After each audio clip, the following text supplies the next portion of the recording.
the senior center.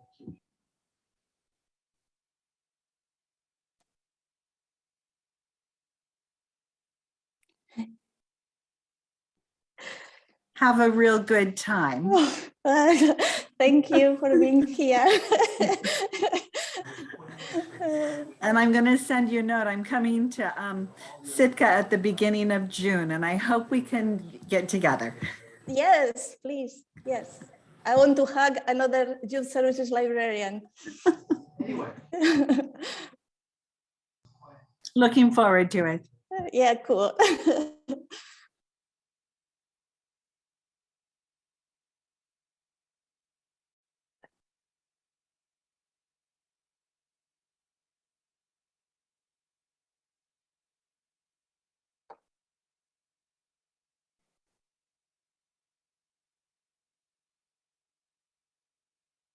Well, we have 1 more minute to see if someone else is brave enough to get into online programming after these last 2 years. Yeah. And I will wait until 2:01 and then I will start the presentation. Okay, and Maite, just so you know, the last sessions, there was lots of trouble getting into the programs. Okay. Just people might dribble. Okay.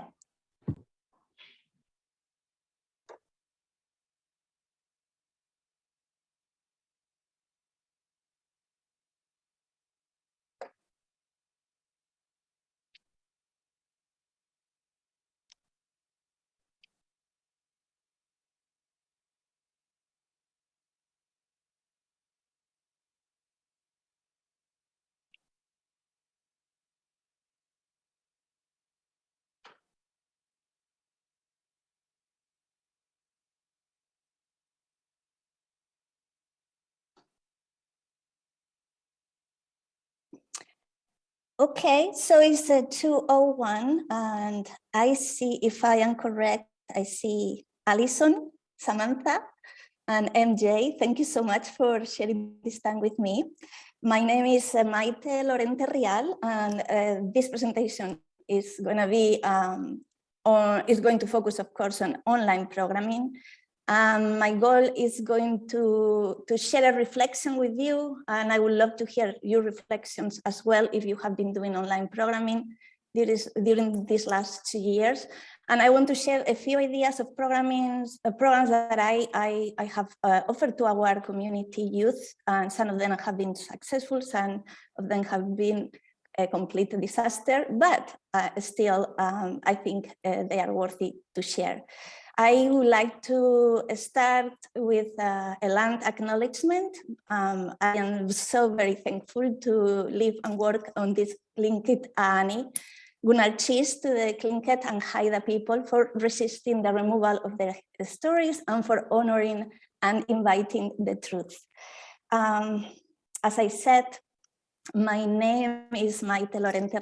I work at Sitka Public Library. I am a solo youth services librarian, like probably many of you. So I take care of collections and programs to serve from babies to older teens, which, as you may know, probably some of you, again, it can be overwhelming sometimes. I have been working here in Sitka for over 16 years now, which is really incredible. I am originally from Spain. There is a map, and here in the south, there is a city called Cadiz. This is where I was born. It's in a point that you can almost feel how the Mediterranean Sea and the Atlantic Ocean embrace, hug each other. There is a photo of me looking to Africa, because you can actually see the shores of Marruecos from that point. And I am mentioning and sharing with you this for one reason, and that reason is that I believe the fact that I am an immigrant has positioned me in a different context when it comes to reaching to an audience through an online device. Before COVID, every time that I had to connect with my family and friends in Spain, I will ask to myself always, what do I need to do to stay? It was very important to me. It is very important to me. Then when COVID started, that question that I used in relation to my personal life became also a mantra for my job. And I start asking to myself almost daily sometimes, what do I need to do to stay connected with the community that I serve? In this collage, I have also included a photo of myself on our public radio station because it has become a tool for me to offer some programming, and I will share it with you later on. And in that studio, I spent quite a great time. Also, every week I record a musical program in Spanish for Sitka, so it's a dear place for me. Now, I will not be honest if I wouldn't share with you also that this is also me, what you are seeing there. The last 4 years have not been easy at all. I have started feeling burnt out as a librarian, and I have seen myself, like I commented this morning during MJ great opening, that I have been falling into the imposter syndrome trap. I became the warrior pose that you can see there from my adored Gemma Correll, an artist that is exquisite and really she cares a lot about mental health. So that represents me very well. Depression, anxiety, they have been very close friends of mine.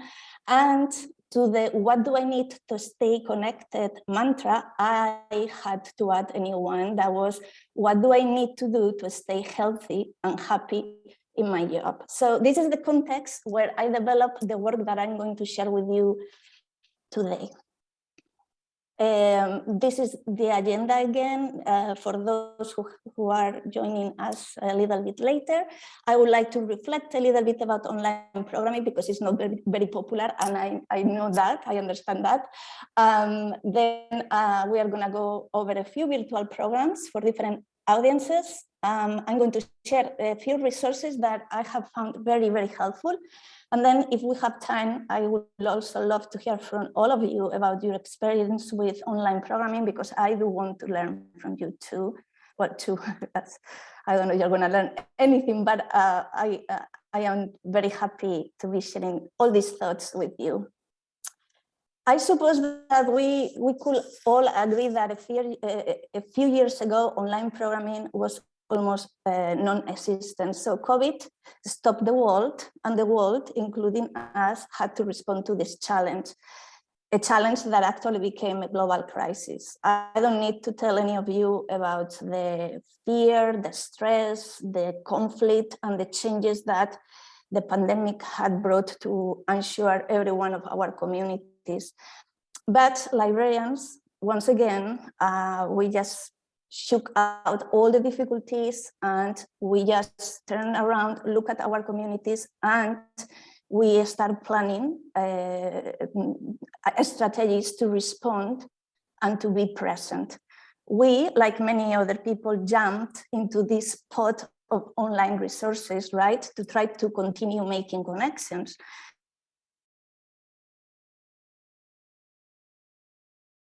Are much more than just a physical space, but maybe I'm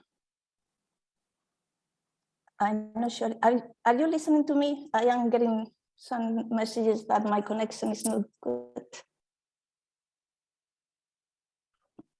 I can hear you, but there was a small hiccup there for a second, but I can still hear you clearly. Thank you. Thanks. So, like I was saying before COVID, we knew that libraries were much more than physical spaces, but during COVID, I think we took a step forward, and we actually make an intention to break what I call a third world. So we embraced, I hope, a new way to include an audience that before could not, for a myriad of reasons, enjoy our in-person programs. So stepping forward in that direction confronted us with many new possibilities, opened new spaces for creativity. And I believe that it also worked as a very powerful reminder of all our online resources that we knew we had, but at least in my case, I have forgotten to promote often. Finally, I think the challenge of the pandemic made necessary to reflect on that thing called screen time, not only for little ones, but for all of us. Now we had, or we have the opportunity to rethink the cons and pros of that screen time, and perhaps start considering a plus and not a minus that option. I believe that it is often something dear or familiar or related to what you care the most, the reason why we stop and we rethink attitudes, perceptions, and stereotypes. This video that I want to share with you is very short. It's a video of my nephew in Spain, Leo. He is 3 years old, and I sent to his mom, my sister, materials that we recorded here in English and songs in English for him to get familiar with this language that has become my second language. So although we all know that unstructured playtime is much more valuable for a young child's developing brain than electronic media, it is also true that children, by age 2, children may benefit from some types of screen time, such as programming with music or movement or stories. And especially if parents or caregivers embrace that moment and share that moment with the child together, that can create a beautiful, strong link and a way to explain the kids how the world works. So I'm going to share this video. If you are wearing headphones, because I haven't embedded the video, so the sound may be a little bit too loud. So please be aware of that. If you can't hear, also just let me know. You can unmute yourself and let me know. I hope you do. It's short. A ver cómo está, Leo. Hello, how are you? Hello, how are you? I'm good. Great. Oh, therefore, I'm good. Therefore, hello, how are you? Hello, how are you? Hi.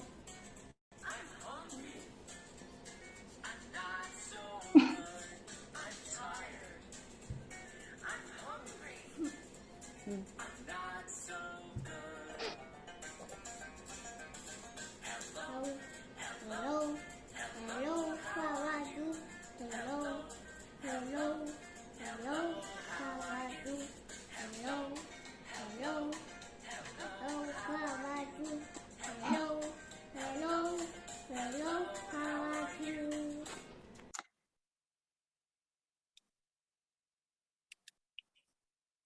So I had to make peace with this new way to stay connected with little kids in my community and my family. I think, like many of you, probably you have been offering online story times.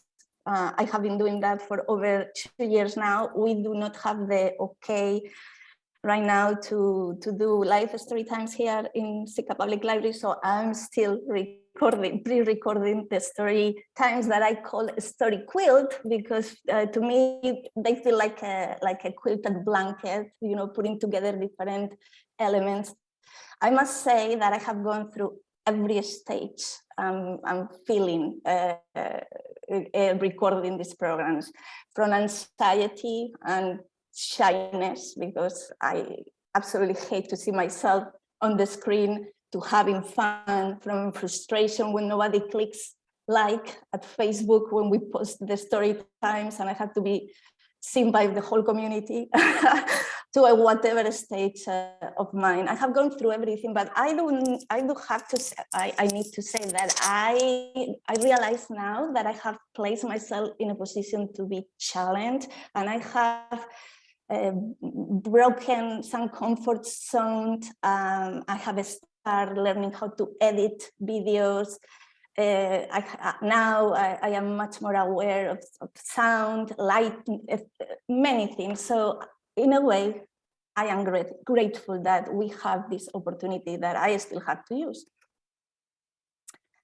A few months ago, we also decided to bring back an old way of sharing stories using a phone line.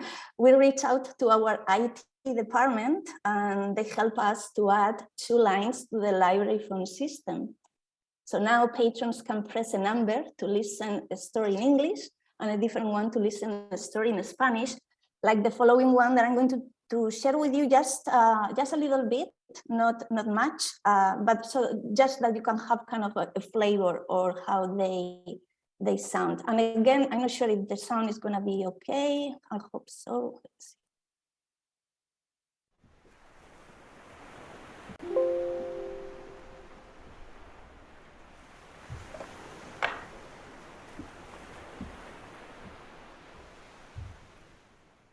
El pirata pata del. Oops, sorry about that. Could you hear the sound of the story? Yes. Working. Okay, all right, thank you. Well, so that's the story in Spanish, of course. And I wanted to say, well, before I move to the next one, I want to say that we researched about copyright and fair use, of course, in order to put this program together. We discussed the purpose of the program, the nature, and the effect that could have on marketing, I can say that word well, monetizing, and also the educational aspects of the program. So we decided that we could defend the program's fair use. So what I do, I use the local radio studio, but you could also do it with just a fair recording if you have the opportunity. And then we sent the file to our IT department, and then they changed the story every week, both stories. And we also partnership with the Sitka tribe of Alaska, and we have one of their members telling an oral story that sometimes are longer than what the IT department likes, but still we have had lots of great feedback from the community, especially with the Sitka tribe of Alaska stories. So I think it's working very well. So moving on to a different age audience, I wanted to share with you this program because I think that it's an idea that you may be able to replicate for the summer reading. I contacted our Sitka National Historical Park Rangers, and we started this Read with a Ranger at the Library Winter Book Club, program designed for children 7 to 9 years old. And these are the flyers of 2 of the programs, one that focused on sea otters and the other one on seabirds. The program is very simple, and the results have been, I think, super positive. Of course, we always ask our participants to register because most of the programs that I have been offering online have 2 components, one the online part, but also a pre-online. That means that I'm going to have to assemble some grab-and-go kits with materials for the participants to work on during the live program. So I do that. Communication is a key element of this type of programs. I usually send 3 emails to the families. In the first one, I go a little bit, I explain with detail what they are going to find in the program. I don't want to to have issues with expectations. So I share the agenda. I remind them to pick up the free materials. I share a list of items that I am not including in the materials, like scissors, markers, or things like that. And then I share the Zoom link. Then I sent a second email the day before the program. And I sent a third email after the program, where I share links with resources that we may have talked about. And also I offer them the possibility of sending back some feedback so that we can be, modifying the programs as we go along. During the program, we do the following. The ranger reads a book. Sometimes we ask help from the kids. We have, in one case, the Sitka National Park donated the books, so all the kids have the same book, and that worked very well. Then we work together on a very simple craft project, and we use some short videos that are phenomenal, because I can be monitoring and stopping, asking the kids, are you following along? Are you doing everything? Are you okay? Do you have any questions? And then at the end, we play a quiz about the book or topic. The quiz, I created the quiz at Google Forms, so it's also very easy. I'm going to share with you this video that is also very short, so that you can see what are the kind of activities that we choose for this program.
Okay, so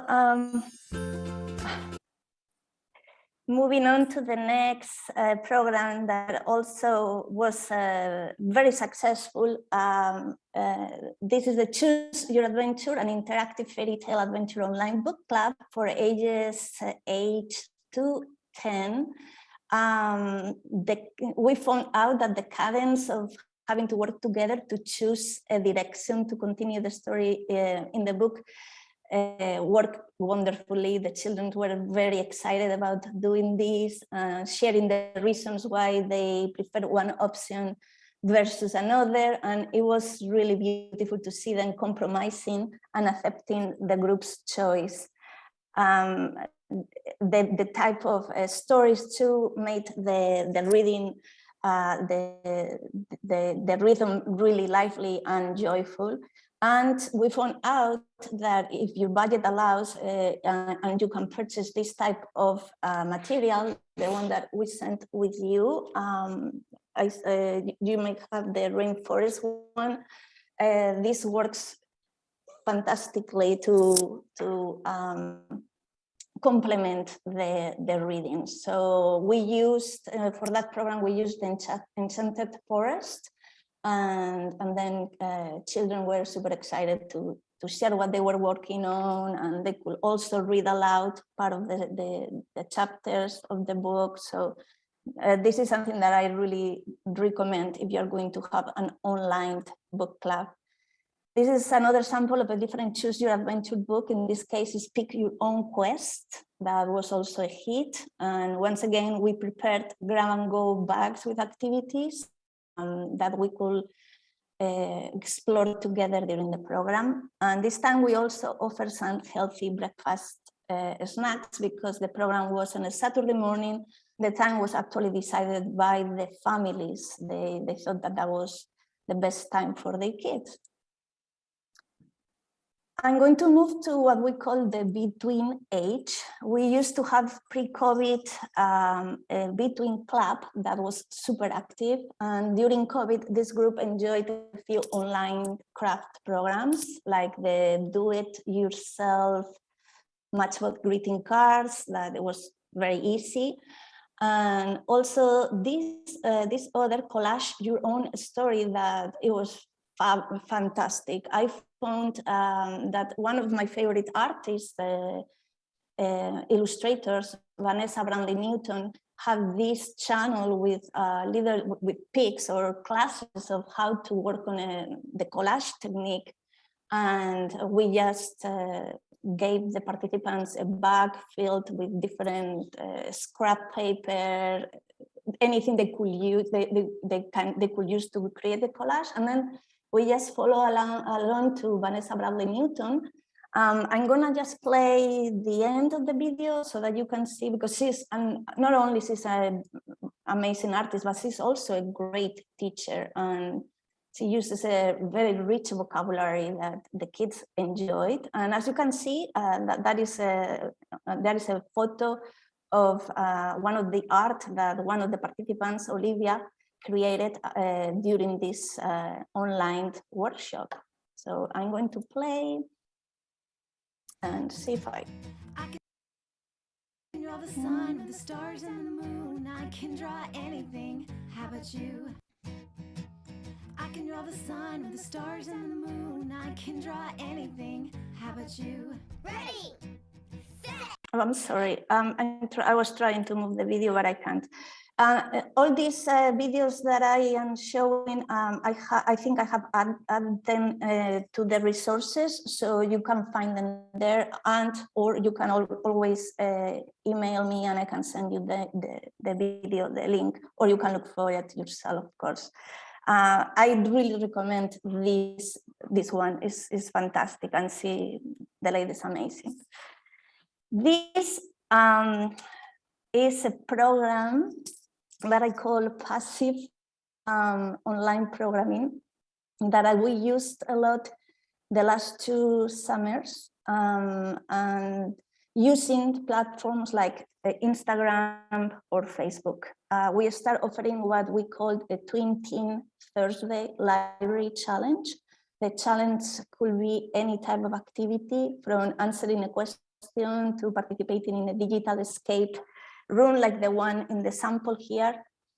And at the end of the week, we draw a winner, and the winner got a little incentive. This escape room was designed by Sydney Krawiec, a youth services librarian at Peters Township Public Library in Pennsylvania, who generously offered it to everyone. So you may have used it already. It was very popular in our library. We also continue our relation with the library group of teens through different creative ideas. This one was very satisfying. We call it teen bio poems. A bio poem is a simple poem written about a person, and they do not need to rhyme. So after the teen work on the bio poem, they could email it to me. I work on the art, and then with their permission, we posted it online. And we did the same with spine poetry that probably you have done at your library as an in-person program. Some libraries actually have put what they call virtual teen volunteers possibilities in relation to digital marketing. They have recruited interested teams to create graphics, text, and other content for the library, like book talks or trailers. The librarian makes sure that the content is appropriate, and then she or he or they schedules the post to go online with the credit given to the team volunteer. I haven't done this yet, but I am going to try to do it. During the first months of living with COVID, we asked teens involved with the library to record themselves reading a story to kids, and then we help them with the copyright and editing. The community really loves this idea. And in fact, the videos of the team volunteers have many more views than mine. This is Esther, one of our teams.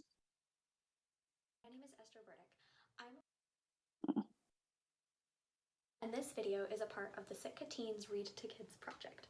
Today, I will be reading Olivia by Ian Falconer with permission from Simon & Schuster. This is good at lots of things. My name is Esther Burdick. We also have, or we tried to have some online live programs for teens that were somewhat successful. We put together a journaling program, and we started with Anne Frank, or exploring the life of Anne Frank. And during 1 hour, more or less, we watched some videos and we explored the online, the secret annex that you can find online. You can actually tour the place where she hid for more than 2 years during the war, and where she wrote her journal. And at the end of the program, we work on our own journal ideas. It must be terrible in Westerbork. The people get almost nothing to eat, much less to drink, as water is only available 1 hour a day, and there is only one toilet and sink for several thousand people. Men and women sleep in the same room, and women and children often have their heads shaved. אין כמעט אפשרות לברוח. האנשים ניתנים לזיהוי בגלל ראשיהם המגולחים, ורבים מהם גם בגלל חזותם היהודית. ואם זה המצב בהולנד, איך הם יחיו באזורים רחוקים, ברברים, שאליהם שולחים אותם. אנחנו מניחים שרובם ירצחו. ברדיו אנגליה מדברים על המתה בגז. Un peuple reluisant, ces Allemands, et dire que j'en fais partie. Et puis non, il y a longtemps que Hitler a fait de nous des apatrides. Et d'ailleurs, il n'y a pas de plus grande hostilité au monde qu'entre Allemands et Juifs. Bien à toi. The program also includes a grab-and-go kit with journaling materials and different samples like this gratitude jar and the others that you can see in the picture. And we work on them together for I think, around 15 minutes. The Teen Advisory Board met regularly online for the last 2 years, and we have dedicated most of the meetings to talk about books. But this was also a great space to work on projects like the bio poems and the poems that I shared before. We also explore different online resources because there is really, truly a wall of possibilities. And I have included these ones in the page of resources. When it comes to all this, adults and children and teens, we have offered in the last couple of months 2 programs based on a collaboration with local artists and also educators. The programs were designed around the NASA at the library, and the first one focused on the launching of the James Webb Space Telescope. We gave kits with materials, but this time only to youth. Everyone could participate, but only youth could get all what they needed to work in the art class. This program is recorded, and if you'd like, I could send you the link. We had a talk about the telescope, followed by a workshop on art and cosmic connection, where Lisa Tias, a local artist, taught some techniques to the participants. And a second one was also based on NASA at the library through the Island Artist Gallery here in Sitka. It was called Images of Change, the Tongas, and Watercolor Brown Bears. And again, we offer free art materials to registered youth, and we open the class and talk to all ages. And I have one last thing that I wanted to share with you, and is this resource that I found online. Martina Mattinson has a few short YouTube videos where she tells you tips on how to grow your virtual audience. They are very easy to follow. And she also has something that I found very helpful. That is kind of like a template with 8 simple lines that you can use in your introductions to your online audience. If you are like me and you are shy and you don't feel really comfortable doing that. So I would recommend, if you want to explore more about how to grow your virtual audience or make yourself more comfortable, to explore her channel at YouTube. I have added these links to the resources. Hey, Martina here. How do we build audiences for virtual programs at the library? Yeah, big question.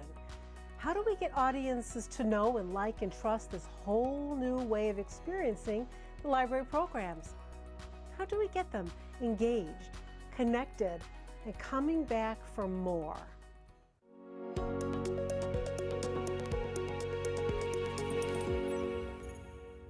I'm collecting ideas to share with you.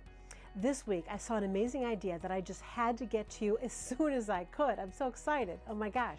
Easy, common sense, totally doable to engage the library audience with library material.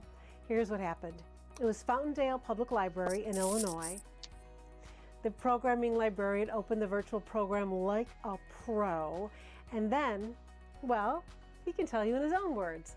I chatted with him after the program. This is Nick Mitchell, who works at Fountaindale Public Library in Bolingbrook, Illinois.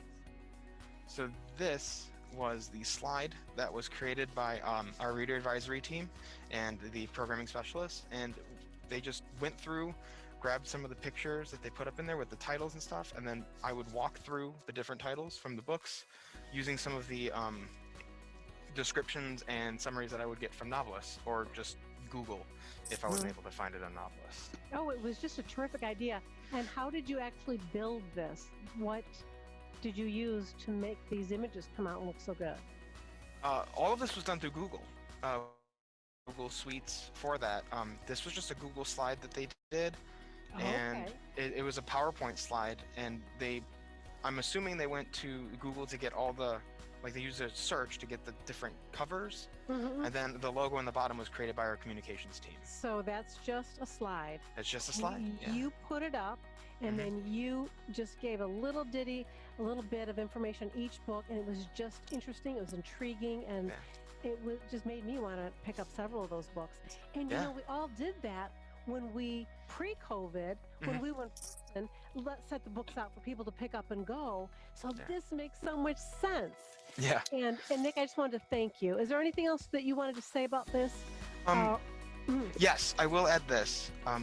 Because we have the list preset, what we often do too is we utilize our catalog, especially on the librarian side. We have a little bit more of the tools and tricks and all the fancy stuff, and we create what's called a record set. So we make all of these books accessible in like a quick snippet that when we go to post the recording that we have on our YouTube page, we add those titles into the description, so that if a patron is watching, say at home, and a little bit after the fact, they say, oh, that book sounded really good, they can click onto that link and it takes them directly to our catalog through Fountaindale, and they can put that book on hold, check it out, see what the status of the book is too. So that's another thing that we work with our communications team who oversees our YouTube page and the librarian side of it, where we create easy pathways to get to the materials even through something as simple as YouTube.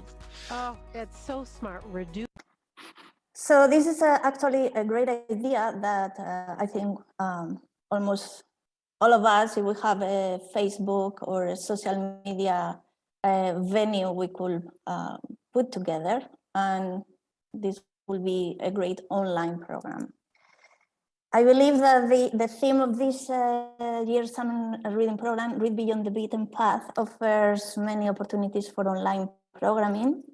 If you need to go virtual, we may not have to do this again, but if we do, I believe we are ready and we can also have a great time doing it. So thank you.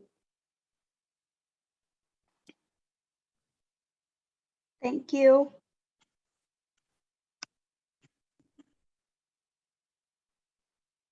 if you have any questions, I can attempt to answer to them. But if you have any comments or any ideas of another type of online programming that you are offering, please do share, because I would love more ideas since I'm going to have to continue working online for a little while. Matt, this is Adrian Coffey. I was wondering, how do you get a hold of the publishers to be able to share books? So, well, during the read alouds that we record, Yes. I have been sending them, they usually have kind of forms where you can write with them. It takes time because, for example, if I want to read something specific for spring and I had to plan my story quilts ahead of time, so that at least I had to give myself 1 month to send the note to the publishers, right? Sometimes they don't answer right on time, but I have never had any problem. There are great articles on the fair use of copyright too. And I can send you some information about that if you would like to, Adriana. Sure. I'll put my email in the chat. Yeah, or I will look for you. Yes, okay, cool. Yes, sounds good. Thank you. Actually, Maite, if you could just add that information to the resource that you were going to send out, that would be perfect. Yeah, I will. Yes, yeah. Yes. And I have the part of being turning into a public persona and having a YouTube and being out there. Can you address how you dealt with that and the responsibility? There's more time with people wanting you to respond, and could you address that part? I've been terrified and have not made myself a public persona. You mean through online, right? Yeah, having an putting out there online. You know, I'm good in presence because you can mediate along the way. But So, well, first of all, I don't think I'm great on. I do not consider myself an online persona either. When it comes to record my story quilts, like I have shared with all of you, I mean, I have gone through every stage. I just had to, I mean, the only thing that really has helped me is to think about, this is not about you, Maite. This is about the families who say, oh, we are watching this or that. Thank you for doing it this way, because I try to make this quilt. So it's the reading and then rhyme, whatever, so they can stop the video, whatever. They can determine how much their kids are going to be in front of the screen if they want to see Miss Maite doing an online story time.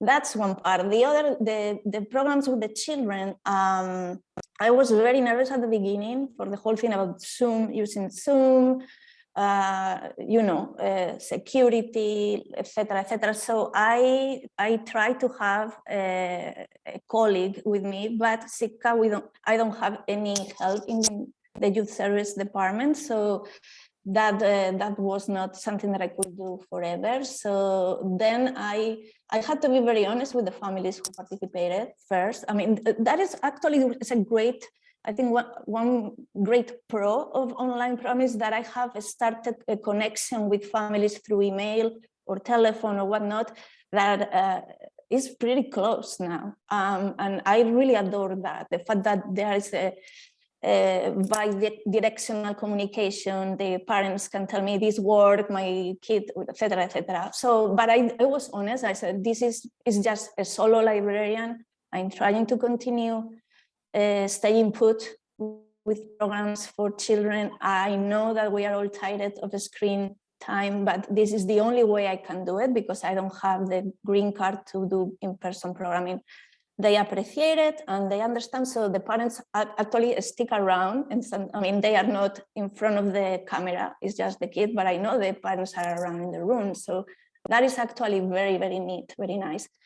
When it comes to twins, the craft project, I am terrible doing crafts and I can draw a thing, so I always try to find some help, someone who actually can answer questions or guide kids. So that is why I like to find these videos that I watch over and over again. This is actually another thing that I wanted to share with all of you. In one program, I did not do my homework, and I play a video of how to do origami, and it was a complete disaster because the video jumped 3 steps forward, and in the middle of it, I had to look for another video right away. So yeah, you had to do your homework. But MJ, when it comes to adult programs, I'm just the coordinator. Like in the case of the 2 programs where I have all ages, I have a few people involved in the program besides me. I never do that just by myself. I cannot be answering questions and controlling the chat, etc. No, there is no way. And I hear you, it's not easy. Like I said, the only thing that worked for me is to forget about myself. And I say, okay, I just want to connect. That is the goal of all this. But it has not been easy. I have shared with all of you that I have been depressed, and it's truth, yes, it has not been easy.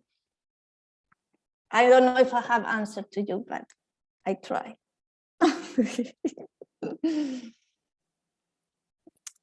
Well, I don't want to take your time. If there is any other question, if there is question, please. I'll share one thing that I did kind of early on. It was one of my first virtual story times, and I did it on my birthday, and I made this like birthday cake craft, and I thought I would do a little cooking thing. So yeah. I'm like you, immigrant too, so my family is in England, and I did my sister had a Zoom business account, so we videoed us both making cake, and the same cake, and we do it a little bit differently, and it ended up being 30 minutes long, so I couldn't attach it to my virtual. It ended up being like incredibly popular because people were missing the family connection, and they really seeing the different cultures together and family rapport. And then we did another one on Pancake Day, and we wanted to do another one, but we opened the library, so we didn't get to do it. But that was like surprisingly successful for us. It wasn't really a kid focused one, although the kids that know us were really like to see it. Exactly. Yeah, I love it. Yeah. I have found that people are eager for that kind of connection too. I mean, it's so intriguing to me. I mean, things like you just share like a family moment that you share online, through the screen to your families or your community, and people are there. It's incredible. I'm always like, okay, well, if our goal is to share knowledge and to make sure that people know that we are here, we are still here, and we are not going anywhere, whatever way we have to do that, even if it's just 1 minute connection through online, even if we hated it, I think it's worthy. So yeah, and I think online programming is here to stay too. There are members in our community that won't be coming soon. Like, for example, an adult program that we have going on is very popular, the armchairs, where people share PowerPoints with, their photos to the visit to Marruecos or Turkey or whatever. They love it. People love it. And they get all together, and it's an adult program. So you come in your house, with your favorite drink or in your pajamas. And it's like they have at least 30 people every time. It's incredible. So yeah, I think this is a tool for us, and we should continue using it. So if you have ways to programs, please do send me emails, because I want to try everything. I have questions if anybody is trying to do both, because we kind of threw out the virtual, and I'm working on getting the kind of like at-home handouts that I've been doing online, so that we have that a little more accessible virtually too. But there's the challenge of when you're doing in person to have the time to do virtual too. But there is that rural community, and like you said, with the people that work and can't come in during story times that Mhm. might want to see us. Like, is anybody doing that mix and being successful with it? And how did they schedule time for that? So in Wasilla, as we prepare to kind of begin our in-person next month, one thing that we're thinking about is whether we want to try and position a camera that just shows the presenter and doesn't show the audience in front of us, so that we can still do both, but not have to do them both separately. So we're guinea pigging it. We're going to try it out next month. I'll let you know how it goes. All right. But you know, that's kind of the beauty of having that youth services listserv as well. If you guys aren't signed up for the youth services listserv through ACLA, I mean, these are things that we can be sharing together. I think it's a resource we don't use enough, but we can definitely share. You know, we tried this out. Has anybody else tried it? How's it going? Because we have a great community of resources all around us. Will you be doing that live, or will you record it and then create a little, neat video? I have to say that in all of the online stuff that I've posted, I've done it all from right here. I haven't edited any of it. It's all been Facebook Live, and it's just been me out there in the world, which is a little scary. So far, no major mishaps in 2 years. But like Maite said, people aren't hitting like, they're not commenting and saying hello. And after a while, you're just in this vacuum and you're like, I don't know if they're watching or not, but then they'll come in and they say, yeah, we watch every week. We love it. And I'm like, yeah.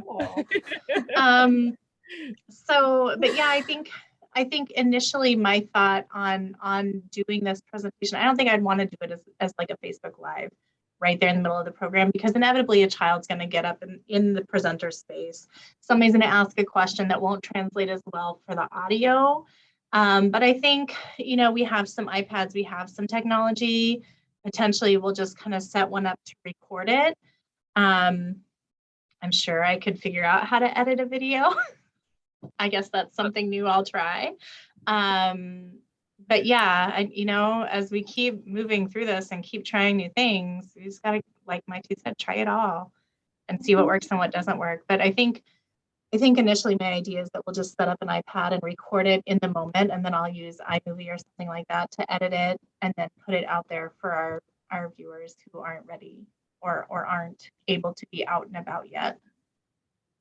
And one more idea that I would like to put out there is that this also creates opportunities for us to have book clubs of Alaska communities all coming together. I mean, there is no reason why we could not be doing that.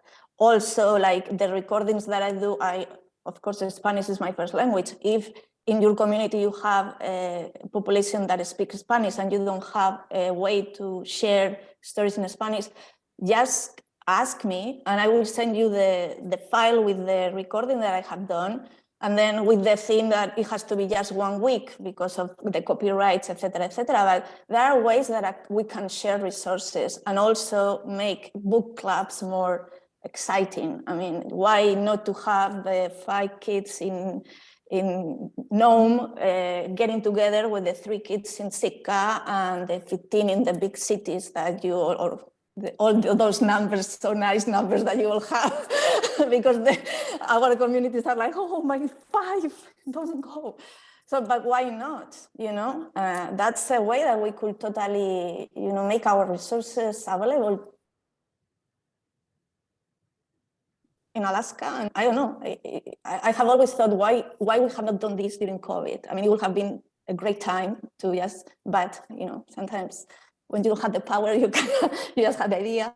But yeah, that is something that I put up there. So if anyone is interested in the Spanish story times that I record, please let me know. I am more than happy to share that. And also the whole thing about getting together for some programs.